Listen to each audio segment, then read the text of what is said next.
ते गेलं ते लाईव्ह गेलं ना आपोआप गेलं. चालते बघतो video sir. Yes sir. Okay bye bye. Yes sir. ठीक आहे. बाय.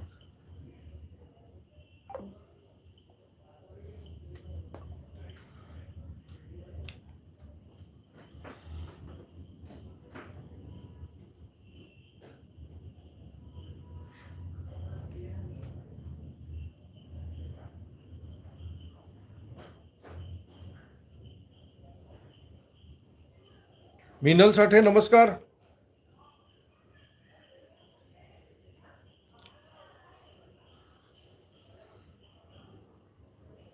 तुम्ही एकटाच आहे वाटतं.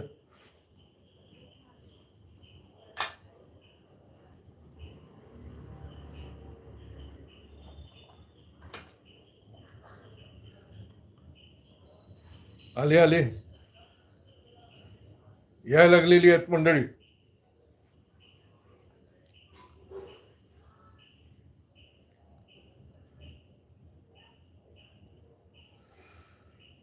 उदय सेठ नमस्कार. Prateek, Bharat, Rohini, all good evening. Mandar,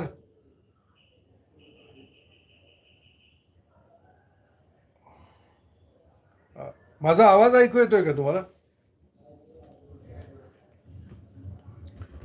weight काय म्हणताय सुशील सर्वदे?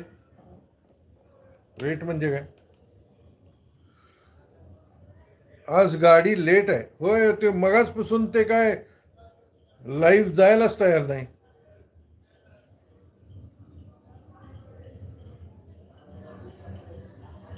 दीपा भारी दिसतोय. दाढी बिडी वाढलेली आहे. आवाज क्लिअर आहे. Good good good. आज सोनियाचा दिनू, वर्षे अमृताचा घणू. वा वा, व्हेरी गुड.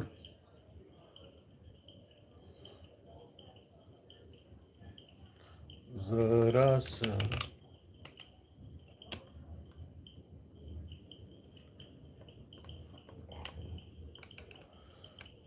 Happy birthday. हा माझा आज पुनर्जन्म दिवस आहे. द्विजन्म दिवस. मोगरा फुलला. भरत बघितलेला आहे वाटतं मोगरा फुलला. सुशील फुलला काय मोगरा तुमचा?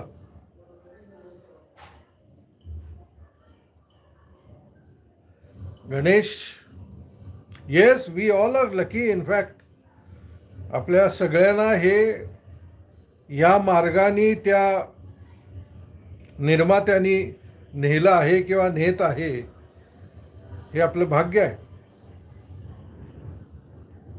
अरे कुठे गेले तुमचे?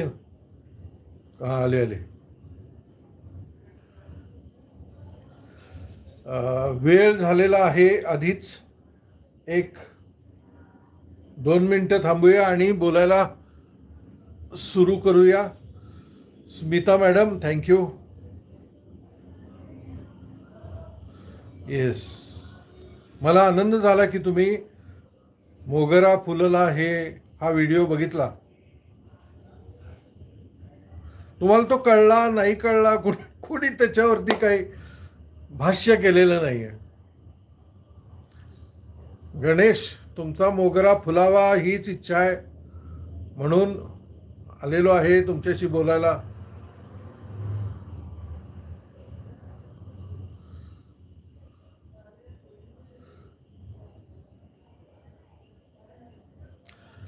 थँक्यू मनीषा.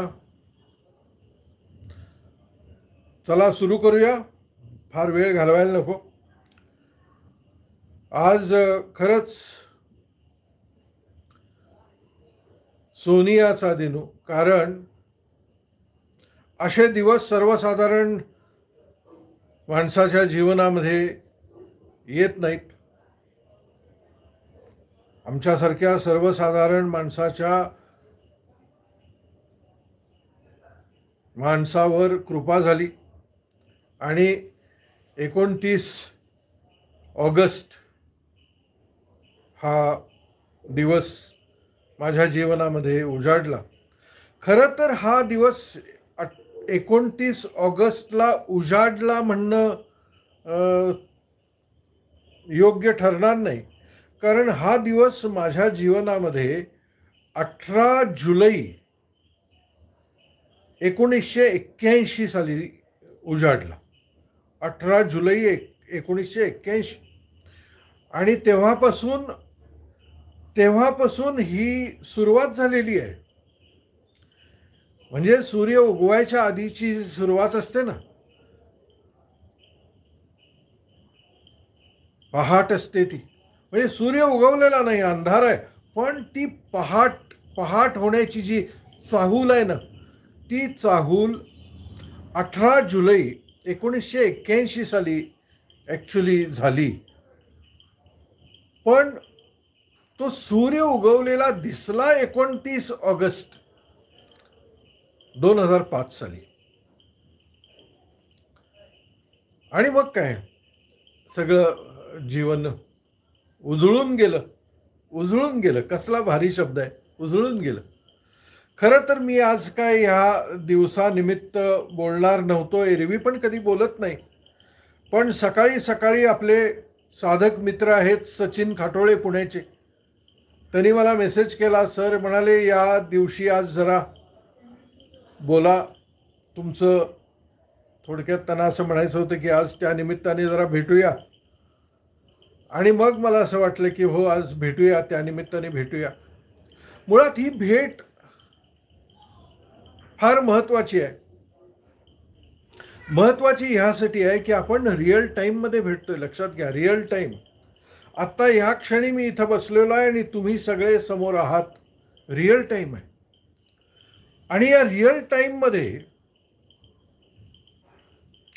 या स्क्रीनवरती जरी मी तुम्हाला नुसता दिसत असलो तरी माझ्या मागचं जे तत्व आहे ना, ते तुम्हाला दिसत नसलं तरी भासत आहे. लक्षात घ्या, फार महत्वाची गोष्ट आहे. तुम्हाला ते दिसत नसलं तरी तुमच्या अंतस्ताला ते भासत आहे. आणि तिथं ही आपली एक एनर्जी एक्सचेंज सुरू झालेली आहे. आणि म्हणून हे भेटणं महत्वाचं आहे. खरं तर सचिननं आज बरेच प्रश्न विचारलेले आहेत. सगळ्या प्रश्नांची उत्तरं इथं देणं शक्य असेल असं नाही, आणि तो मी प्रयत्न करणार नाहीये. तुमच्यापैकी कोणाला काही एखाद दुसरा प्रश्न विचारायचा असेल तर विचारा. मला ते वाचता आलं तर निश्चितच त्याचं उत्तर देईन. पण सचिनचा पहिला प्रश्न असा होता की एनलायटनमेंट म्हणजे काय. इथून आपण सुरू करूया. एनलायटनमेंट म्हणजे काय. मुळात लक्षात घ्या, पहिली गोष्ट लक्षात घ्या जी फार महत्त्वाची आहे असं मला वाटतंय, आणि ती म्हणजे जगातल्या म्हणजे 8 बिलियन लोक आहेत ह्या पृथ्वीवरती. 0.111% देखील लोकांना ह्या असल्या गोष्टींविषयी आकर्षण नसतं.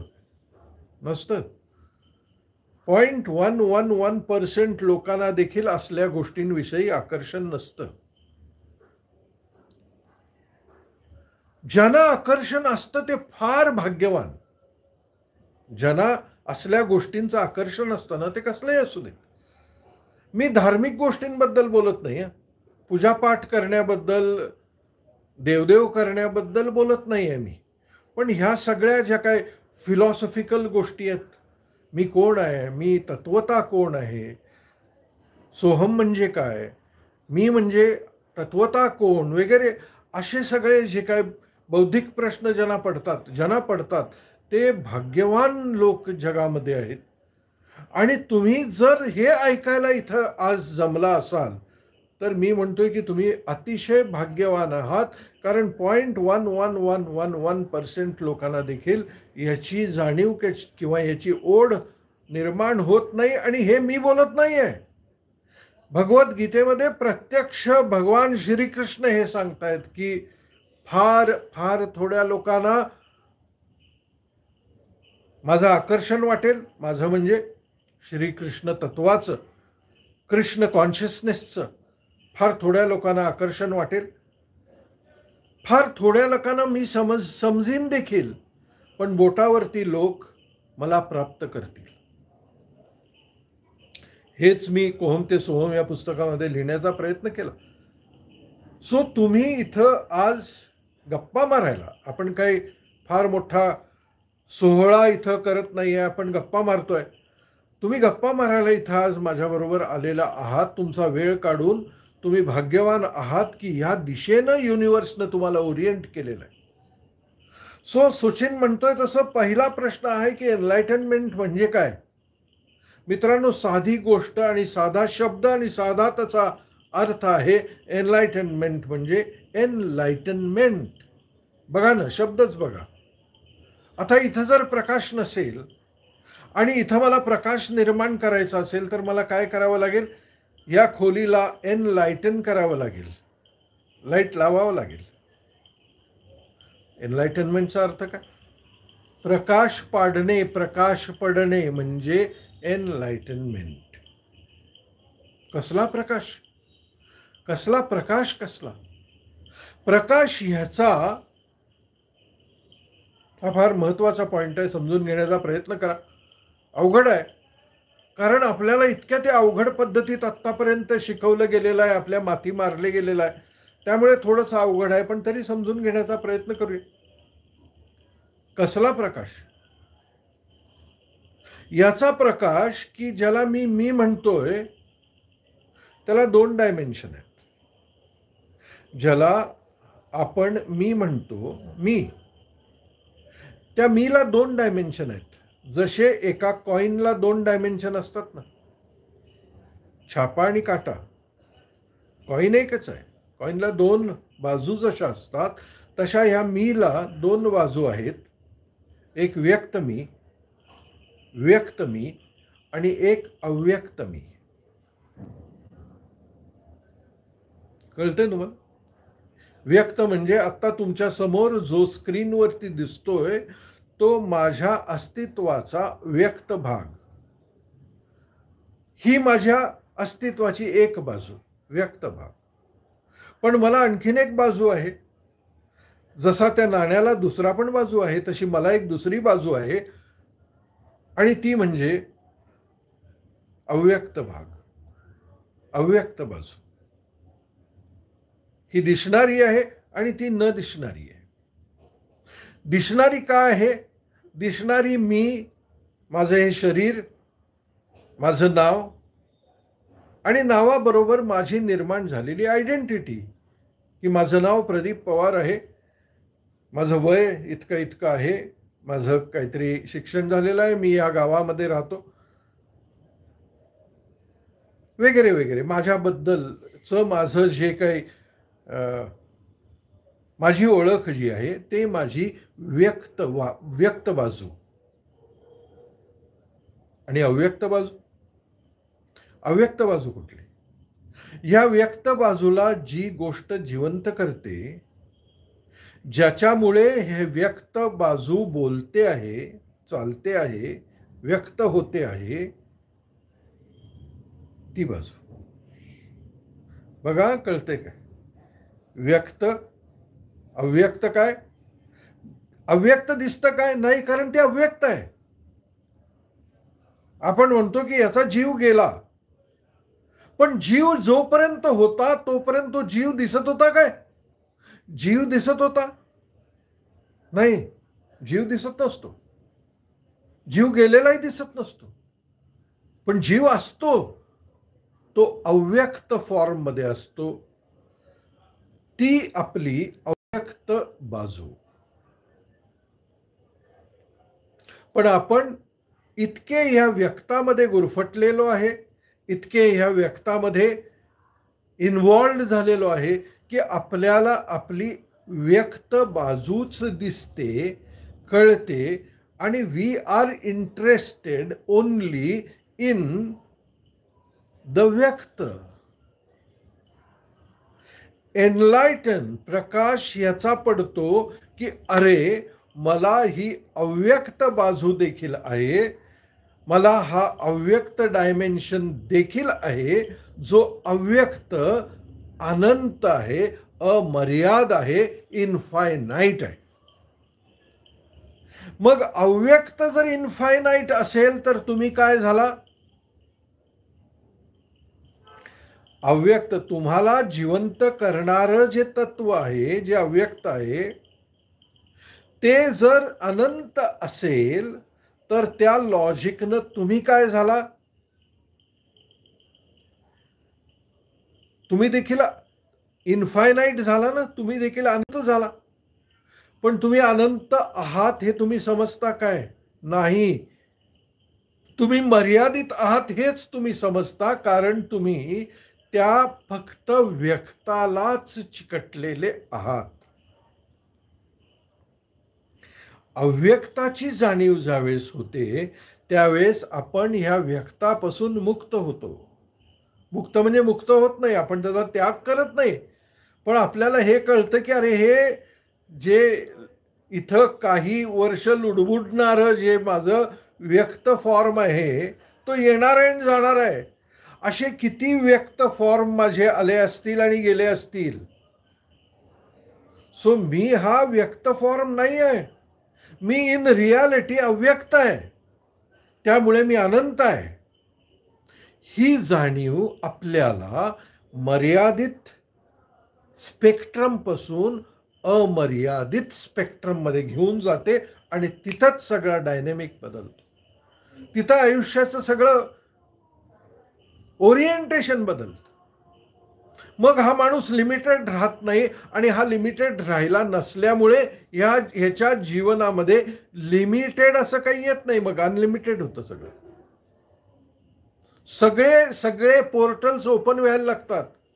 मग ह्याला जे समृद्ध जगण्यासाठी आवश्यक आहे, समृद्ध असा शब्द वापरला आम्ही. समृद्ध का वापरला? कारण अस्तित्व समृद्ध आहे. मी इथं बेमालूमपणे जो श्वास घेतोय तो लिमिटेड नाही आहे, अनलिमिटेड आहे. ज्या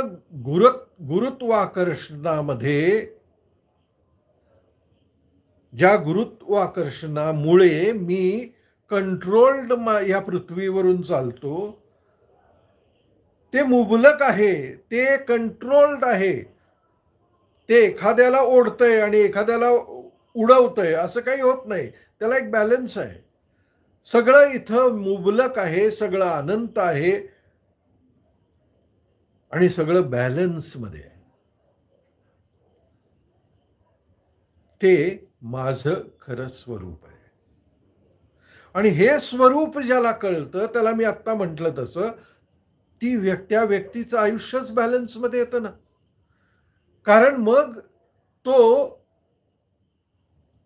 त्या मर्यादित अस्तित्वाला रिलेट करत नाहीये, तो अव्यक्त झाला. मी पूर्वी पण हे सांगायचो, ही गोष्ट सांगायचो की एक मुलगा लहानपणी हरवतो आणि कोणतरी आणून त्याला एखाद्या अनाथ आश्रमामध्ये ठेवतं आणि तो लहानाचा मोठा अनाथ आश्रमामध्ये होतो, 14-15 वर्षाचा होतो. आणि ज्या व्यक्तीनं त्याला अनाथ आश्रमामध्ये ठेवलेलं आहे ती एक बाई आहे, आणि त्या बाईला त्यावेळेला असं जाणवतं की आपण जी केली ती चूक केली. आपण ज्या धनाढ्य व्यक्तीच्या घरात काम करत होतो त्याचं माझं काहीतरी भांडण झालं म्हणून त्याचं मी मूल चोरलं आणि मी अनाथ आश्रमामध्ये नेऊन टाकलं होतं. तिला तिची जाणीव होते, तिचं मन तिला खायला लागतं आणि ती म्हणते की नाही, आत्ता 15 वर्ष होऊन गेलेली आहेत, आत्ता तरी मी माझी चूक सुधारली पाहिजे. आणि ती जाऊन तो जो धनाढ्य कोणतरी असतो त्याच्या पायाशी पडते आणि ती म्हणते मला क्षमा करा, मी तुमचं मूल चोरलं आणि मी त्या अनाथ आश्रमामध्ये वाढायला टाकून दिलं. आता एवढी ती गिडगिडते म्हटल्यानंतर आणि आपलं मूल आपल्याला परत मिळतंय म्हटल्यानंतर तो धनाढ्य पण त्याला क्षमा करतो आणि म्हणतो हो गया सो हो गया, अभी किधर है वो बताओ. आणि ती त्याला आश्रमामध्ये त्या घेऊन जाते.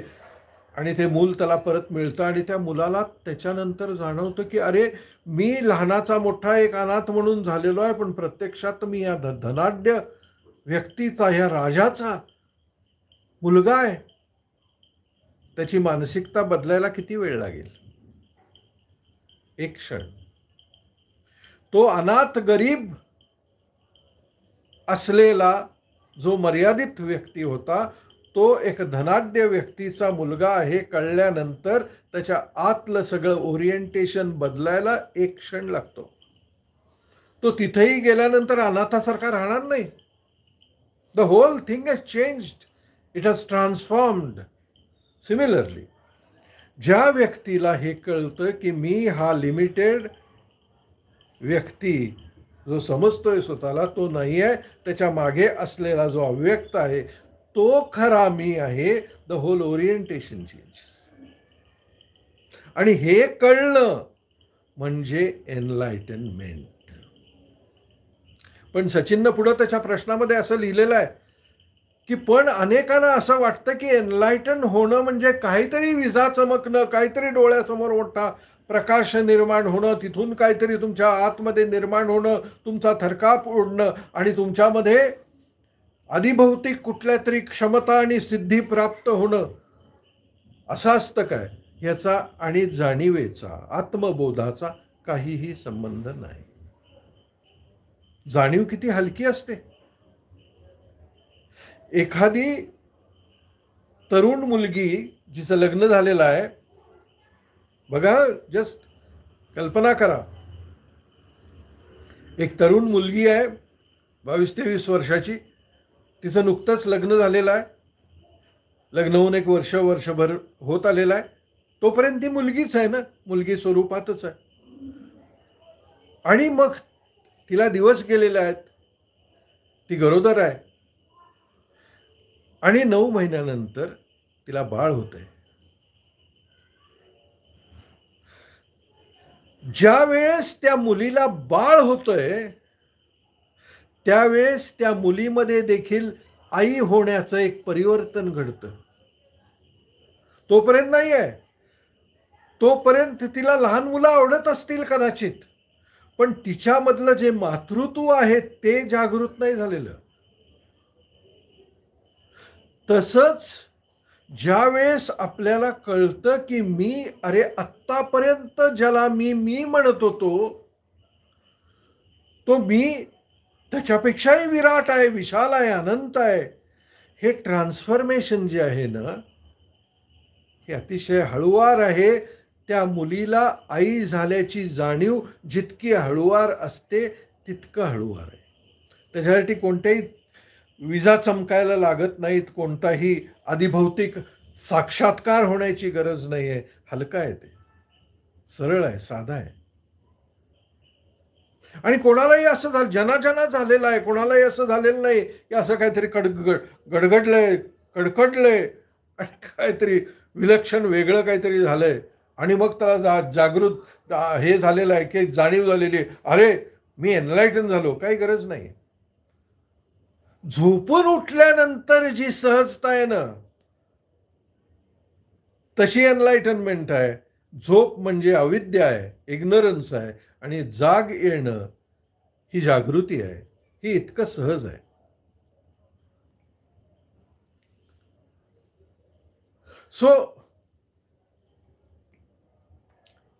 सचिनच्या पहिल्या प्रश्नाचं उत्तर मी दिलेलं आहे की एनलायटनमेंट म्हणजे काय. आणि लक्षात घ्या, हे इतकं सहज आहे, इतकं सोपं आहे, इतकं साधं असा शब्द वापरावा वाटतो देखील आणि नाही देखील. कारण साधं आहे, सहज नाही आहे. असं उठलं आणि मी झालो एनलायटन असं होत नाही आहे.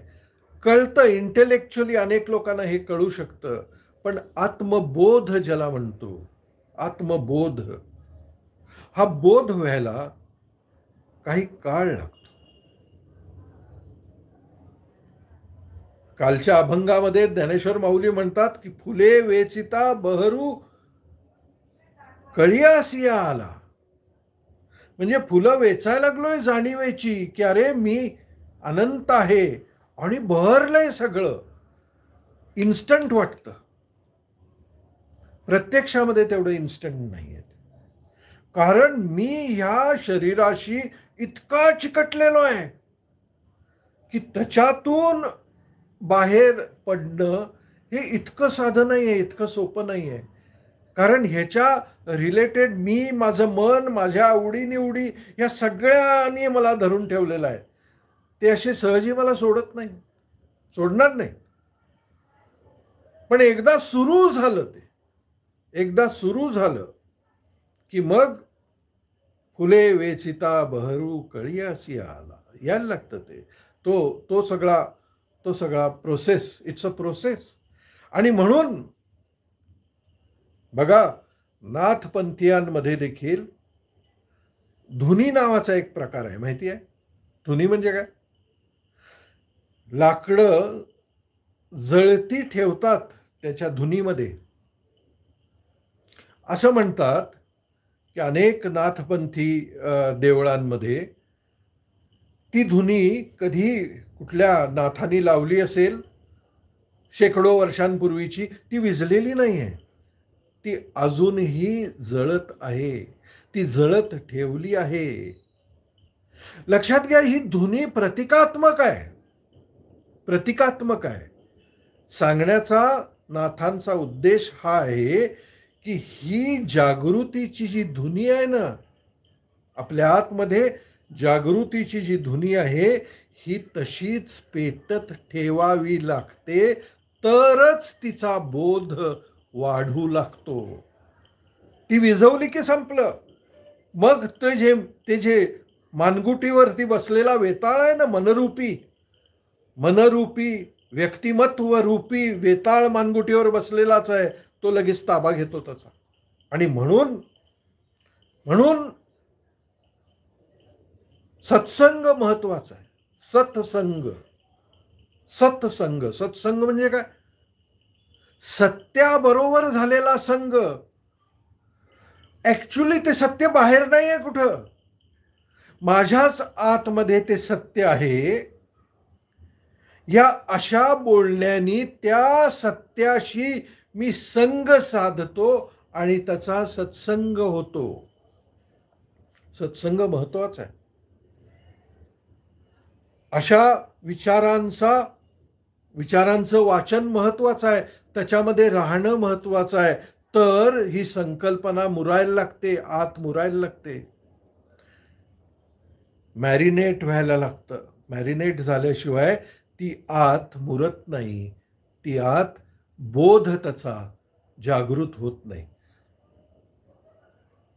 म्हणून एनलायटनमेंट म्हणजे काय हे मी तुम्हाला सांगण्याचा प्रयत्न केलेला आहे. सचिनचा पुढचा प्रश्न आहे की अवेकनिंग म्हणजे काय, अवेकनिंग म्हणजे हे. आणि तिसरा प्रश्न त्यानं विचारलेला आहे, अवेअरनेस म्हणजे काय. लक्षात घ्या, अवेअरनेसमध्ये दोन भाग आहेत, एक माइंडफुलनेस आणि एक अवेअरनेस. आता अवेअरनेस कॉन्शियसनेस अशा पद्धतीत पण अवेअरनेस वापरता येतो. पण अवेअरनेस म्हणजे काय? जागं होणं. साधी गंमत बघा, हा पाण्याचा ग्लास आहे. आता तुम्ही जर मला सांगितलं की जरा तो पाण्याचा ग्लास उचलाव, तर मी हे पाण्याचा ग्लास उचलला आणि तुम्हाला दाखवलं. Okay, have I done it mindfully? विचारपूर्वक, लक्षपूर्वक केलं काय मी? नाही. पण ज्यावेळेस एखादी गोष्ट मी लक्षपूर्वक करतो, त्यावेळेस मी ती माइंडफुली करतो, माझं लक्ष आहे तिथं. मी ज्यावेळेस सकाळी दात घासतो, सर्वसाधारण आपण सगळे दात घासतो, काय करतो? जाऊन त्या ब्रशवरती पेस्ट लावतो, असं काहीतरी करतो, आरशात बघतो आणि संपवतो विषय. Are we mindful? आपण जागरूकपणे ते करतो? नाही, ॲटोमॅटिक करतो. आपण आंघोळ करतो. तुम्हाला माहिती आहे, आपल्या घरातल्या बहुतेक करून प्रत्येकाच्या घरातल्या साबणाला एक गंध आहे, एक सुगंध आहे. तुम्हाला जर मी विचारलं की आज तुम्ही आंघोळ केलीत काय, अर्थात बहुतेक लोक होय म्हणतील.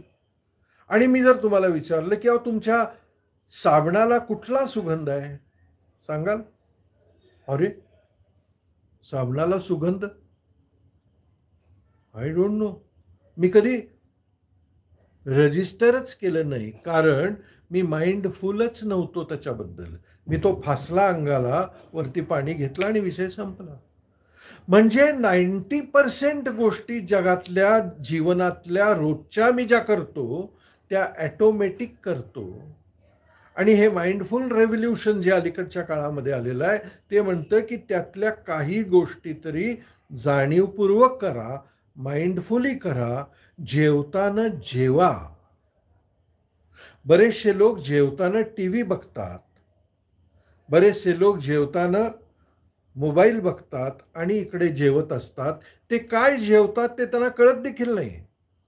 ते काहीतरी आत कोंबतायत एवढं त्यांना कळतं. पहिल्या घासाला ते कसं आहे हे काहीतरी एक इम्पल्स मेंदूपर्यंत जातो. चांगला आहे, ओके आहे, ठीक आहे, ओके. पुढं ते कोंबलं जातं. एकतर तुम्ही गप्पा मारत जेवता, टेलिव्हिजन बघत जेवता, मोबाईल बघत जेवता. जेवतच नाही,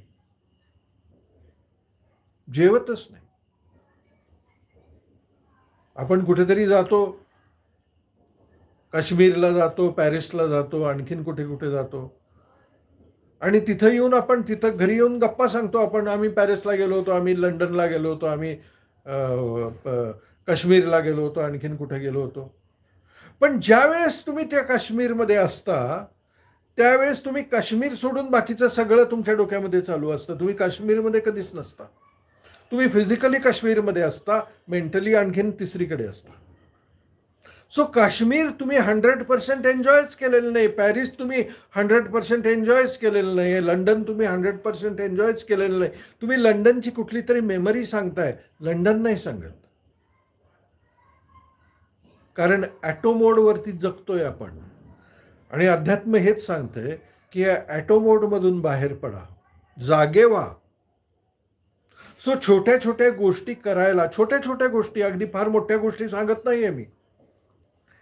चहा पिताना चहा प्या. झेन बुद्धिझम मध्ये टी ड्रिंकिंग सेरेमनी नावाची मोठी सेरेमनी आहे. तिथं लोक बसतात, मेडिटेशन आहे ते.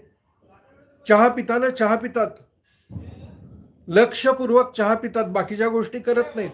बाकीचे विचार आले तरी त्याच्याकडे लक्ष देत नाहीत. चहा पितात, विचार येऊन जाऊ देत, विचारांकडे लक्ष देत नाहीत, चहाकडे लक्ष देतात. एक सेरेमनी, चहा पिणं can become a ceremony, can become a meditation. Mindfulness आणि अवेअरनेस म्हणजे काय? माइंडफुलनेस मी असं त्याची व्याख्या करतो की बाहेरच्या ज्या गोष्टी करतो त्या ज्यावेळेस मी लक्षपूर्वक करतो त्यावेळेस मी माइंडफुल असतो. आणि अवेअरनेस म्हणजे काय? ज्यावेळेस माझ्याच आत काय चालू आहे याच्याबद्दल मी जागा होतो त्यावेळेला मी अवेअर होतो. हा फरक आहे माइंडफुलनेस आणि अवेअरनेस मध्ये. सो मित्रांनो, सचिननी बरेच प्रश्न विचारलेले आहेत. जवळजवळ 16 प्रश्न त्यांनी विचारलेले आहेत. सगळ्या प्रश्नांची उत्तरं देणं मला शक्य नाही, पण काही गोष्टी आता आपण बोलायलाच बसलेलो आहे. तुम्ही पण वेळ काढलेला आहे. काहीतरी जरा तुमच्या उपयोग. बऱ्याच लोकांनी कॉमेंट केले इथं. माझ्या डोळ्याच्या साईडमधून ते कॉमेंट्स बघत होतो, पण ते वाचण्या इतके थांबत नव्हते, रजिस्टर होत नव्हते.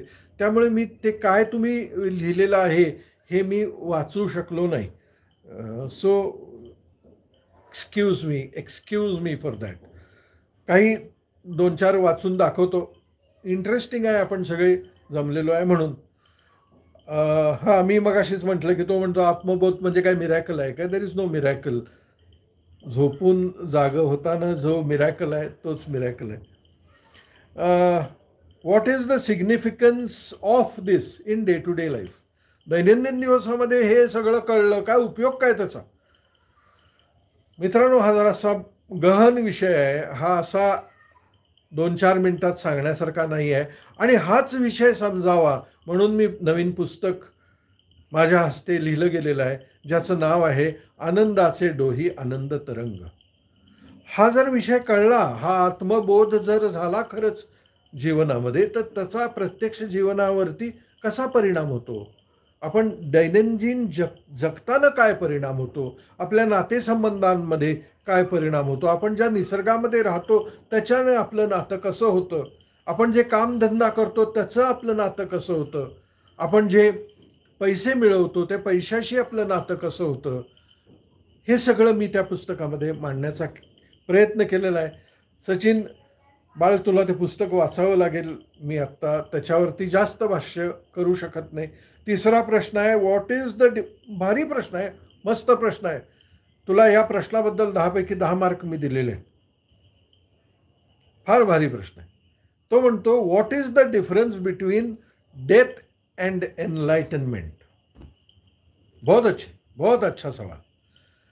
मृत्यू आणि जागृती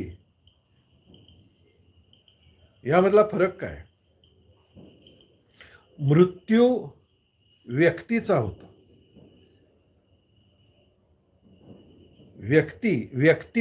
व्यक्ती म्हणत नाही मी, व्यक्तित्व, आयडेंटिटीचा मृत्यू होतो. आणि जो शिल्लक राहिलेला आहे तो एनलाइटन होतो. कोण शिल्लक राहिलेला? आत्मतत्व. जो आपण खरे आहोत ते आत्मतत्व.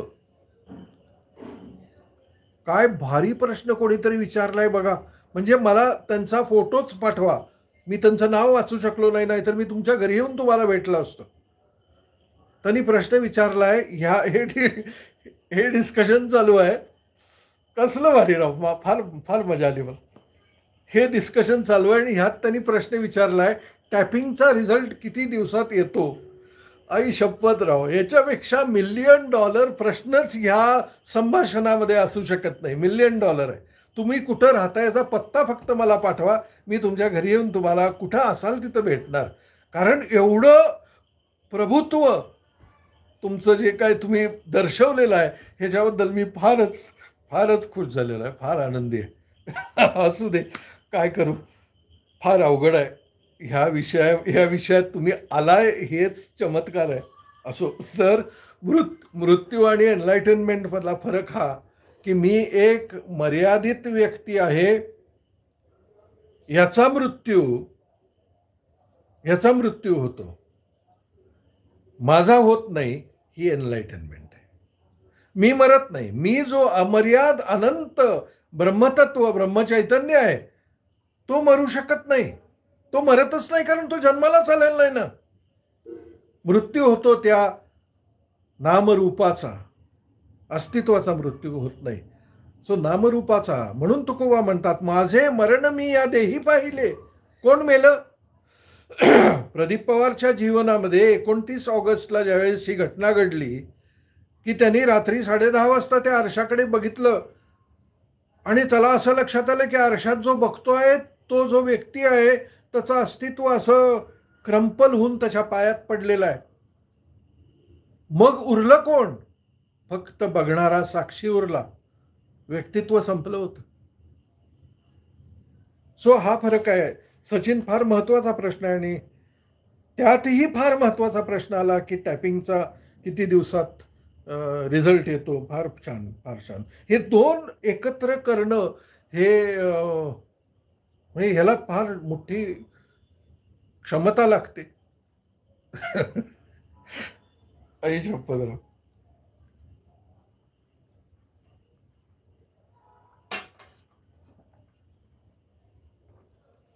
त्याने एक पुढे छान प्रश्न सचिनने विचारला.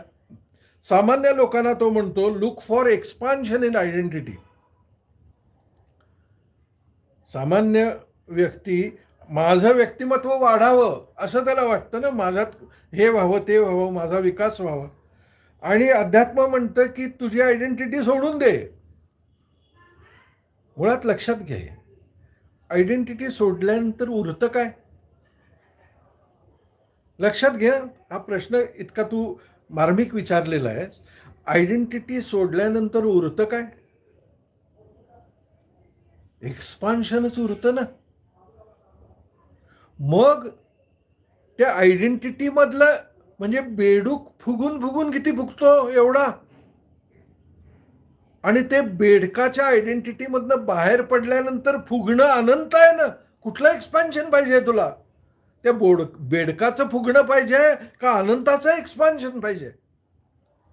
सो या दोन्हीतला फरक जर तुला कळला तर ज्याला त्या अनंताचं एक्सपान्शन कळतं त्याला त्या व्यक्तीच्या एक्सपान्शनचं काय कौतुक आहे रे? म्हणजे कंपॅरिझनच नाही असं मला म्हणायचं. हा एक महत्वाचा प्रश्न आहे. तो म्हणतो डायरेक्ट पाथ, जो आपण अद्वैत वेदांताचा जो डायरेक्ट पाथ बद्दल बोलतोय. काही लोक जे जॉईन झाले असतील त्यांना कदाचित माहीत नसेल डायरेक्ट पाथ म्हणजे काय. कोहम ते सोहम हे पुस्तक वाचा, मी त्यात लिहिण्याचा प्रयत्न केला. तो म्हणतो की does direct path take help of other paths? Well, yes and no. तुला डायरेक्टच जर कळलं की तू कोण आहेस तर मग राजमार्गाकडे, भक्तिमार्गाकडे, कर्ममार्गाकडे जाण्याचं प्रयोजन काय? तुला ह्या खोलीमध्ये अंधार आहे अशी पण कल्पना करूया. मग आल्यानंतर हा अंधार घालवायला काय करायला पाहिजे? लाईट लावला पाहिजे. लाईट लावल्यानंतर हा तुझा प्रश्न कसा आहे हे सांगतो मी, की तू या खोलीमध्ये यायच्या आधी इथं अंधार होता. ओके, मग काय करायला पाहिजे? आपण लाईट लावला. लाईट लावल्यावरती हे झालं. मग तू म्हणतोस इथं टॉर्च घेऊन आलो तर चालेल काय? अरे एवढा मोठा डायरेक्ट पाथ नंतर, प्रकाश पडल्यानंतर टॉर्च आणि कंदील घेऊन इथं काय करणार आहेस तू? Are you understanding? सो पण तुम्ही म्हणाल नाही नाही मला ते आवडतं, मला भक्तिमार्ग आवडतो, मला आवडतं ते सगळं, करू काय? कर ना, पण त्याचा जाणीवेशी, जागृतीशी, आत्मबोधाशी काही संबंध नाहीये. शेवटचा प्रश्न तुझा घेतो बाळ. Is God an enlightened being the same? Is God an enlightened being is the same?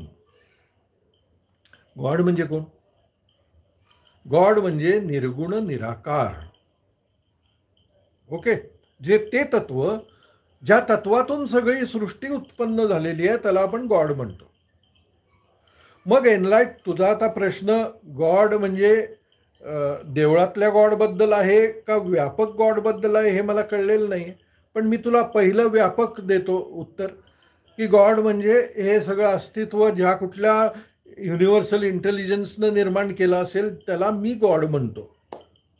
मग त्याचा आणि एनलायटन्ड बिईंग एकच आहे का? ज्यावेळेस एनलायटन्ड बिईंग मध्ये आयडेंटिटी राहत नाही त्यावेळेस एनलायटन्ड बिईंग काय उरतो? निर्गुण निराकारच उरतं ना त्याचं. हा, फंक्शनली तो एक व्यक्ती आहे, तो भाग सोडून दे, पण त्या व्यक्तीचं ओरिएंटेशनच बदललेलं आहे. त्यामुळे तो गॉड लाईक झालेला आहे. गॉड लाईक झालेला आहे. गॉडला तुम्ही ऑब्जेक्टिफाय करू शकत नाही. God cannot be objectified because it is a subject. Are you understanding? Similarly enlightened झालेली व्यक्ती गॉड लाईक होते, कारण त्याच्यामध्ये मग मर्यादित असण्याचं काही हे उरत नाही. सो मित्रांनो,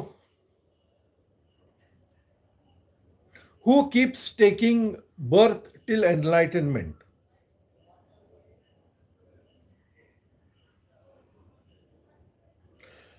The universe takes birth till enlightenment. The universe takes birth till enlightenment. ह्याला आणखीन विस्तृत उत्तर मी या एवढ्याशा फॉर्ममध्ये देऊ शकत नाही. म्हणूनच शिवोहम सारखा रिट्रीट 3 दिवस आम्ही करण्याचा प्रयत्न करतो. तिथं अशा प्रश्नांचं खोलवरती जाऊन उत्तर देण्याचा प्रयत्न करतोय मी. How do we keep reminding us that we are not the body? अध्यात्म म्हणतं श्रवण, मनन, निधिध्यासन. ज्यावेळेस तुम्ही सतत ही गोष्ट ऐकत राहता, श्रवण, त्याच्यावरती विचार करत राहता, मनन, आणि ती प्रत्यक्ष जीवनामध्ये आणू लागता, एक्सपिरियन्स करू लागता, म्हणजे निदिध्यासन. या 3 गोष्टींनी you can keep on realising that you are not the body, you are not the mind, you are not the identity, but you in reality are the infinite intelligence which runs the body, mind and the intellect. मित्रांनो, 10 वाजलेले आहेत, 45 मिनिटाचा तास झाला. पण मला असं वाटतं की इथंच हा सत्संग संपायला नको. आपण एक छोटंसं मेडिटेशन करूया आणि याची सांगता करूया. इंटरेस्टिंग मेडिटेशन करूया. बसा. मुळात लक्षात घ्या, हे सगळं आपल्याला कळायला लागलं ना. मला आज आपले आणखीन एक साधक मित्र आहेत, श्रीनिवास पाटील, त्यांनी एक मेल केला आहे. थांबा, अश्विन प्रभू काय म्हणतात, माफ करा थोडा वेगळा प्रश्न विचारतो, रागवू नका. रागवत नाही बाळा, मी हसतो, मी रागवू काय. विचारतो, आधी नियती, मग कर्म, मग काळ आणि शेवटी देव, बरोबर आहे काय? अरे फार असे डिव्हिजन्स केलेले आहेत रे बाळा. देव हे देव. आता तुम्ही मंडळी देव कशाला म्हणता ह्याच्यावरती हा प्रश्न आहे रे. तुम्ही देवळातल्या देवाबद्दल बोलत असाल तर हे I am not talking about that. मी देवाला आत्ता म्हटलं तसं मी देव त्या फॅक्टरला म्हणतोय, जे हे सगळा जो पसारा आहे ना, कुठून निर्माण झाला? कुठून तरी निर्माण झाला ना. ज्यांनी ज्या फोर्सने, ज्या इंटेलिजन्सने हे सगळं निर्माण केलं, त्याला मी देव म्हणतो. सो मग हे इक्वेशन तुम्ही कसं जोडता तुमच्या बाबतीत ते तुमचं तुम्ही बघा. तर हां, मी श्रीनिवास पाटलांच्याबद्दल आता सांगत होतो. त्यांनी मला मेल केला की अनेक गोष्टी त्यांच्या जीवनामध्ये ह्या सगळ्या जाणीवेमुळे बदलल्यात. आणि त्याने एक इंटरेस्टिंग गोष्ट मला सांगितली की मला आता कुठेही असा बसल्या बसल्या सुगंध येतो, वेगवेगळ्या पद्धतीचे सुगंध येतात. आणि त्याने एक गमतीशीर गोष्ट मला सांगितली की मी गाडीतून चाललो होतो आणि एक गाणं कुठलं तरी ऐकत होतो, जर्मन गाणं कुठलं तरी होतं. आणि त्यात ते म्हणतात की त्यात कॉफी पिण्याबद्दल काहीतरी त्या गाण्यामध्ये बोल होते. आणि झाल्यानंतर त्यांना गाडीमध्ये कॉफीचा वास यायला लागला. अर्थात गाडी चालू आहे, बाहेरून कुठून कॉफीचा वास यायचा काही संबंध नाही आहे, पण सगळी गाडी कॉफीच्या वासाने भरून गेली. हे जसे आपण आपली जाणीव प्रगल्भ होत जाते ना, तसे असे अनुभव यायला लागतात. मला आठवतंय 1990 साली मी पुण्याला काही कामासाठी आलो होतो आणि मी एकटाच गाडीतून पुण्यातून प्रवास करत होतो टुवर्ड्स कोल्हापूर. आणि धनकवडी वगैरे त्या एरियामध्ये आल्यानंतर त्यावेळेला ते रस्ते नॉर्मल फ्लायओव्हर वगैरे काय नव्हते. आणि माझं लक्ष गेलं, शंकर महाराजांचा मठ आहे डावीकडे होता. मी कोल्हापूरच्या दिशेनं चाललो होतो आणि मी मनातल्या मनात म्हटलं, महाराज नमस्कार, आशीर्वाद द्या, असं त्या काळात बोललो. आणि तुम्हाला खोटं वाटेल, क्षणाच्या आत माझी एअर कंडिशन गाडी होती, त्यामुळे बाहेरून काय कुठला गंध येण्याचा कारण नाही. क्षणाच्या आत माझी गाडी सगळी धुपाच्या वासाने भरून गेली.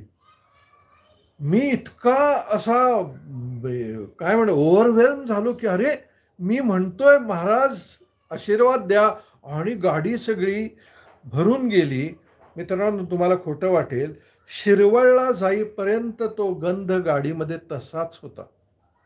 मी शिरवळला मला वाटते चहा घ्यायला का काहीतरी थांबलो, त्या गाडीतून उतरलो आणि त्यावेळेला तो गंध गाडीतून कमी झाला. सो जशी आपली जाणीव तरल व्हायला लागते, तसे हे आपले जे काही पोर्टल्स आहेत ते ओपन व्हायला लागतात आणि आपल्याला अशा पद्धतीचा गंध, अशा पद्धतीचे आवाज, आणि ज्या लोकांना साऊंड ऑफ सायलेन्स ऐकायची सवय आहे त्यांना तर इतका कुठल्या तरी अशा खोल अशा अवस्थेमध्ये तो सायलेन्स घेऊन जातो की फारच सुंदर काहीतरी अनुभूती यायला लागते. सो आपण अशाच एका छानशा मेडिटेशननी आजची सांगता करूया. स्वस्थ बसा, डोळे झाका, स्वस्थ व्हा.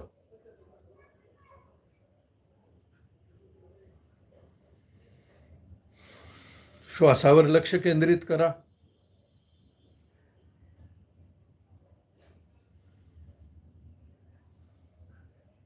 आत जाणाऱ्या श्वासाकडे लक्ष फार महत्वाचं आहे. तुम्ही कुठं लक्ष देताय हे फार महत्वाचं. म्हणून श्वास ध्यान का महत्वाचं आहे? कारण तुमचं लक्ष फोकस्ड आहे, श्वासाकडे आहे, विचारांच्याकडे नाही आहे. तुम्ही विचारांच्यापासून मुक्त होता आणि श्वासाकडे लक्ष द्यायला लागतं. श्वासाकडे लक्ष द्या. आत जाणारा श्वास, बाहेर जाणारा श्वास. शांत बसा, कुठेही जायचं नाही. 1-2 मिनिटं.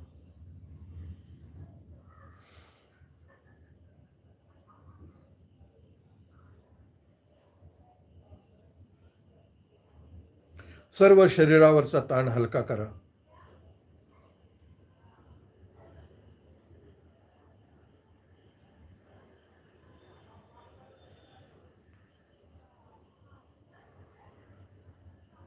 अगदी तळ पायापासून गुडघ्यापर्यंतचे पाय तुमचे शांत आणि शिथिल होत आहेत अशी कल्पना करा.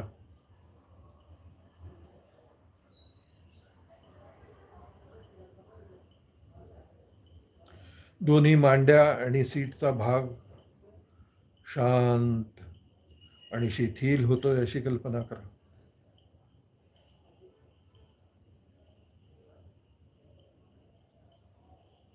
ओटीपोटाचे स्नायू, पोटाचे स्नायू, छातीचे स्नायू शांत होत आहेत.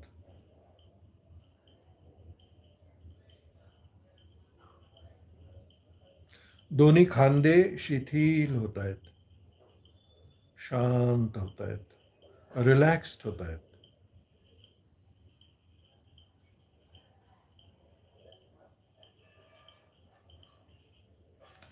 दोन्ही दंड, कोपरापासून मनगटापर्यंतचे दोन्ही हात, तळहात, हाताची बोटं, जस्ट त्याच्यातलं सगळी टेन्शन्स काढून टाका.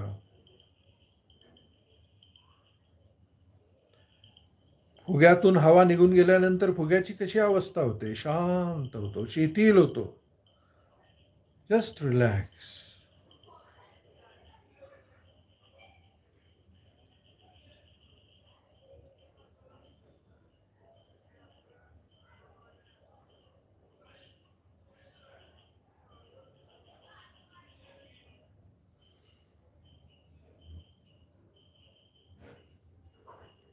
मानेकडे लक्ष द्या.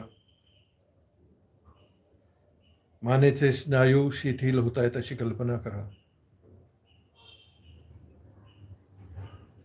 संपूर्ण डोकं शिथिल होतंय.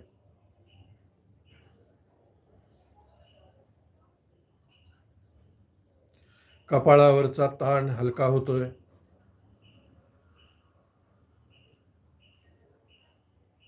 दोन्ही पापण्यांवरचा सर्व ताण काढून टाका.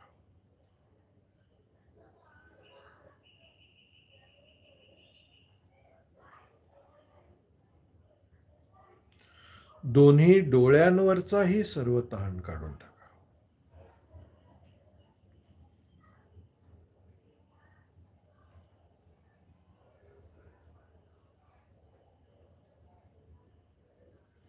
गालावरचे स्नायू शिथिल होत आहेत. दातावरती दात जर गच्च धरले असतील तर जबडा शिथिल करा. Just relax. काही क्षणासाठी फक्त शांत बसूया.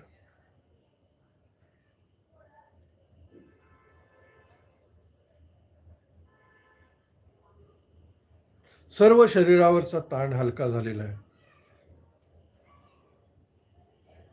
स्वस्थ आहे.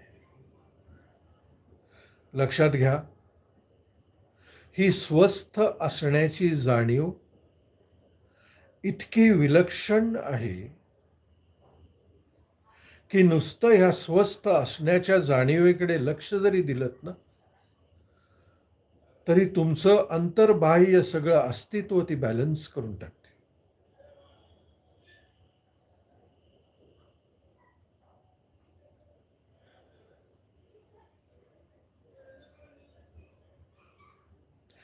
आता मी काय सांगतोय हे अगदी नीट लक्षपूर्वक ऐका.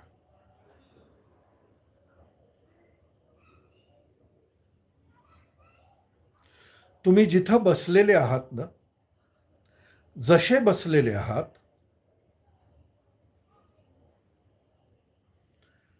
त्यातूनच तुमचं जे अव्यक्त शरीर आहे, जे सूक्ष्म शरीर आहे, ते तिथून उठलंय आणि तुमच्याच मागे जाऊन उभा राहिलंय अशी कल्पना करा. तुमच्या या स्थूल शरीरामधून तुमचं सूक्ष्म शरीर उठलंय आणि तुमच्या मागे जाऊन उभा राहिलंय अशी कल्पना करा. आता तुम्ही तुमच्या स्थूल शरीरामध्ये नाही आहे, जे उठून गेले त्या सूक्ष्म शरीरामध्ये तुम्ही आहे आणि तुमच्या समोर तुम्हाला बसलेलं तुमचं स्थूल शरीर दिसत आहे. डोळे झाकलेलेच आहेत तुमचे, फक्त मनामध्ये तुमच्याच समोर बसलेलं तुमचं स्थूल शरीर तुम्हाला दिसत आहे, त्याच्याकडे बघा. लक्षात घ्या, तुम्ही आता तुमच्या मर्यादित फॉर्ममध्ये नाही आहे, तर तुमचं जे अव्यक्त अनंत इनफायनाईट फॉर्म आहे त्या फॉर्ममध्ये आहात. काही करू नका, फक्त एका अंतरावरून तुम्ही जिथं बसलेले आहात त्या बसलेल्या तुमच्या शरीराकडे बघत राहा. ह्या प्रक्रियेनं मी तुमच्यामध्ये तुमच्या या दोन शरीराबद्दलची जाणीव आणि जागृती करण्याचा प्रयत्न करतो आहे. एवढं जरी तुम्ही करू शकलात तरी तुमच्या आतमध्ये एक आत्मबोधाची धुनी पेटली जाईल आणि ही तुम्हाला नुसता अनंतच नाही तर अंतर्बाह्य आनंदी बनवून टाकेल. शांतपणे तुमच्या बसलेल्या व्यक्त शरीराकडे बघा. जवळ जा त्याच्या वाटल्यास. त्याच्या डोक्यावरून हात फिरवा. दोन्ही खांद्यांवरती त्याच्या हात ठेवा.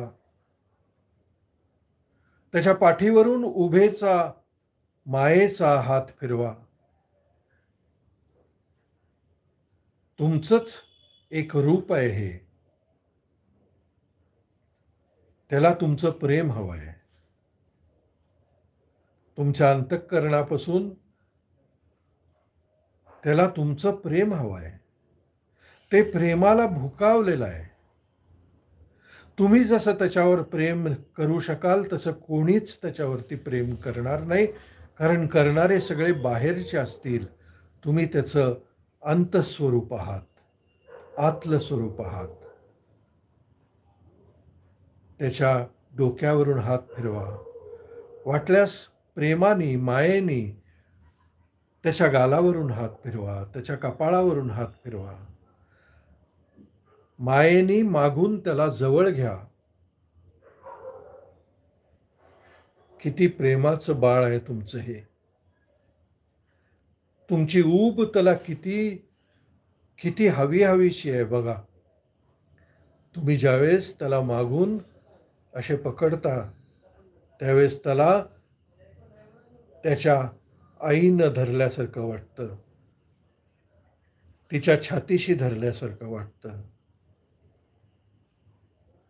किती सुंदर अनुभव आहे हा. तुम्हीच तुम्हाला धरलेला आहे तुमच्या बहुपाशामध्ये, प्रेमाने, आनंदाने, मायेने.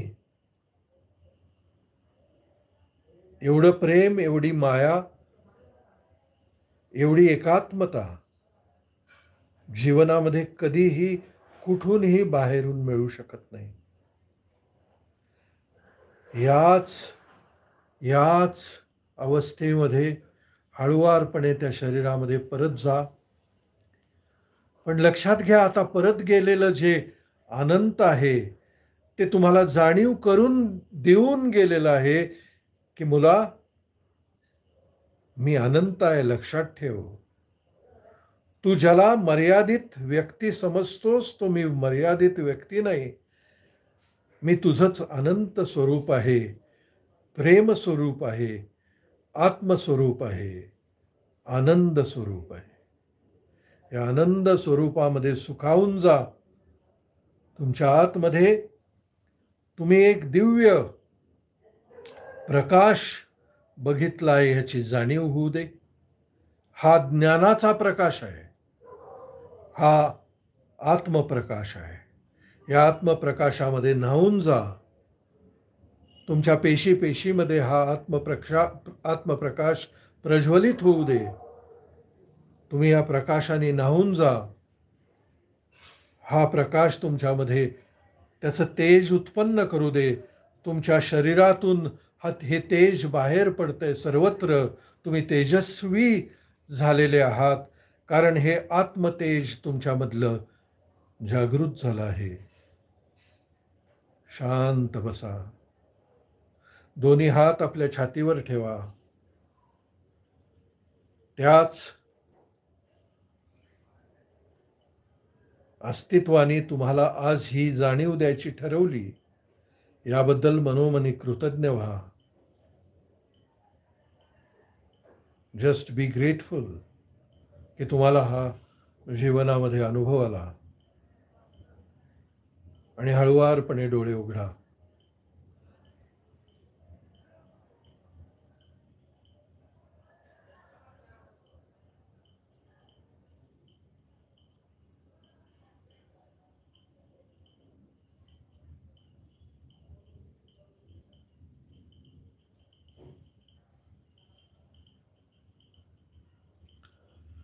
याच अवस्थेमध्ये काही काळ राहा. आपला हा सत्संग आपण त्याची सांगता इथं करूया.